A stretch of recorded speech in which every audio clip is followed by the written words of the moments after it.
Sebelum kita lanjut ke materi, saya ingin memperkenalkan anggota kelompok kami, yaitu saya, Andi Tendri Ajeng, dan saya atas nama Putri Fadinatul, saya atas nama Nur Fadila, saya atas nama Sherly Febranti Ashar, saya Andi Awalida, saya atas nama Asyifa Liamar. Baik, kita lanjut ke materi. Apa yang terjadi pada irisan kentang yang direndam dalam air suling? Mengapa? baik, irisan kentang yang direndam dalam air suling akan mengalami proses osmosis yang dimana air akan masuk ke dalam sel kentang. Akibatnya, air akan masuk ke dalam larutan sel yang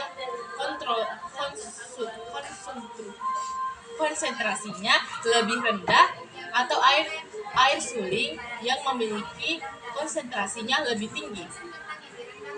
Apa yang terjadi pada irisan kentang yang direndam dalam larutan garam 10%? Mengapa? ketika irisan kentang direndam pada larutan garam 10%, terjadi proses osmosis.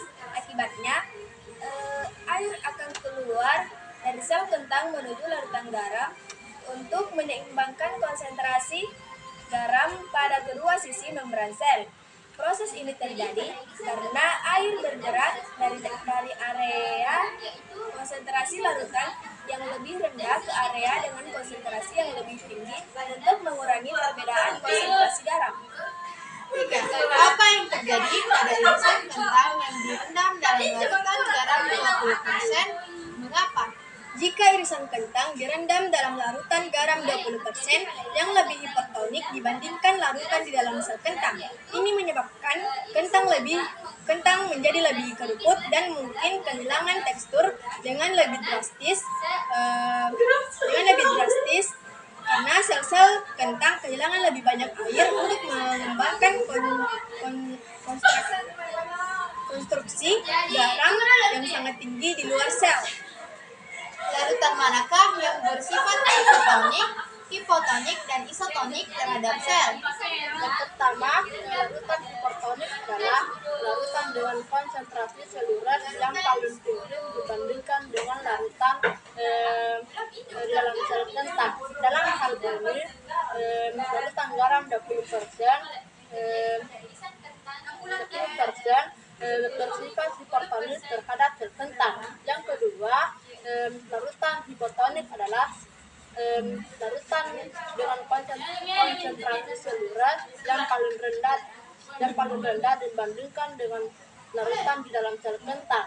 Maka larut tersebut bersifat hipotonik terhadap sel kentang. Yang ketiga, larutan isotonik memiliki konsentrasi seluler yang sama dengan larutan di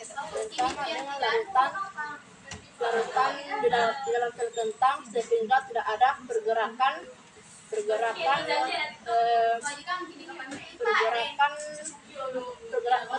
atau air masuk atau keluar dari sel.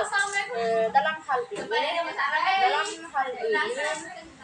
larutan garam 10% bersifat hipertonik terhadap sel kentang. Apa implikasi dari hasil pengamatan ini dalam kehidupan sehari-hari? Aplikasi pengamatan ini dalam kehidupan sehari-hari termasuk pemahaman tentang pengolahan makanan dan pengawetan makanan. Selain itu, prinsip osmosis juga termasuk dalam proses seperti perendaman kentang dalam larutan garam untuk mengurangi kadar air dan memperbaiki tekstur. Larutan air suling sedikit berkerut, kurang kenyal, air keluar dari sel kentang, tekanan turgor menurun.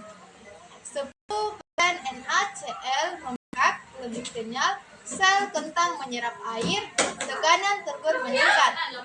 20% NaCl sangat menurut, sangat tidak kenyal, air keluar dari sel kentang secara signifikan, sel mengalami plasmolisis.